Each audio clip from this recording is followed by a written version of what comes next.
Hey everyone, this is Coach Simone Kelly here, and I am here with another power player. Hey Simone. Hi, and Michaele Rachlin, and she's going to talk to us a lot about nonprofits. Many of you had your questions, and we want to give you the answers. So, first and foremost, tell us about your business. Right. So, hi Simone. Hi. My business, I told you before, MDR Management Consulting. Lately, I've been spending a lot of time with nonprofits, helping them find new sources of funding, writing some grants, coming up with strategies for sustainability and ways of coming up with ongoing funding for the organization. Okay. So I think we're gonna split this into two, just so we can kind of like get the first half of questions about fundraising, and then we'll stop and then come back with one more. Okay. All right. So the first question Here's we have. Our questions. Yay. Yeah. Why hire a grant writer? So tell us about you do grant writing. I do as well. grant writing, right? So a grant writer can help you tell your story more effectively. So the most important thing that any nonprofit needs to be able to do to get funders and funding is to be able to tell an effective story. What do you do? How does it matter? And why should somebody care about what you do? So a grant writer can help you tell your story effectively. A grant writer can help you find potential funders that you may not be aware of. Obviously, they can help you write proposals for funders that you do know about. Okay. And I think my last thought on that thing is you want a grant writer who can help you build a sustainability strategy for your organization going forward so that you're not always dependent on the next proposal or the next grant to keep things running, but you can kind of come up with a more balanced strategy. We'll talk about it a little more, for sources of funding for your organization. So, excellent. And what's the process to write a grant? Like, how long does it normally take? I mean, I know it varies. But that deep breath you just took was a sign. Right.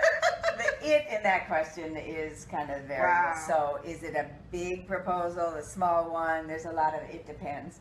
Normally, the first proposal that I write with an organization takes the longest because that's the period of time when you're kind of discovering the organization's message, doing a lot of research for, sort of why does this matter and why is this important and what are the needs that it's serving, and just sort of generally being able to craft the story in an effective way.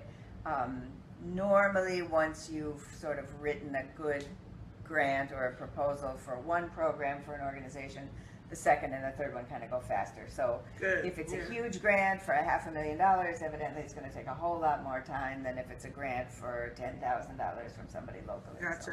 All right, we have one viewer. I just want to make sure. Can you hear us? Just type in there and let us know you can hear us, because we just did a recording and nobody heard us. The sound wasn't working, so we want to make sure before we keep talking that you can hear us. Wave if you can hear us. Somebody, they just liked it, but liking it doesn't mean that they're actually listening. So, I don't know where they went, but hopefully they come back. They can't hear us, so they went away. Yeah, I know, right? They just say, hey, great job, guys. We don't know what you're saying, but... All right, so... Next question? Next question, and then we're going to pause. Let's give me your friend. All right, this is, what are the risks of working with nonprofits like yours? So, having a nonprofit that has similar nonprofits, what is it? That's a risk? Yeah, I guess that's the way. Yeah, I mean, I guess it's sort of a risk and reward question. So the person, should you partner with them, right? Or should you so go the person who asked the question, William Ashanti Hobbs, who's one of your other power players, it has a nonprofit organization that does things similar to other existing nonprofits in the community. So his question, I think, was, in getting started, is it best to just go it alone? Do I partner with somebody else that's doing similar things? And I think the answer is probably it makes sense to partner. Right. But what you need to be able to do is make sure that what's unique about your nonprofit and your brand and your approach is part of your partnership. So I mentor, let's say, young men. That's William. And I'm going to partner with another existing community organization that has a big mentoring program for young women. Well, it's kind of obvious how you could partner together, but yet how each one is unique, right? Maybe you partner with somebody like Big Brothers Big Sisters. You just want to make sure that your unique story stays clear and true in your partnership. The strength of that, or the advantage of the partnership, I think, is you get to learn a lot from what they're already doing that's been working successfully.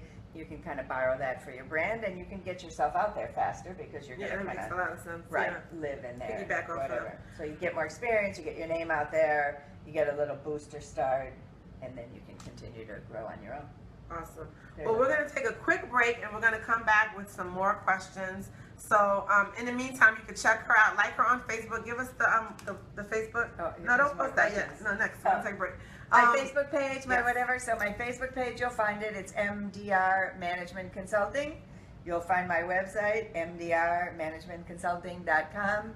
You can contact me by email. You know what it is, right? mdr@mdrmanagementconsulting.com. You can hit me on Facebook right here, or you can call me on the phone, 954-636-4366. Thank you. We'll be right back after these messages.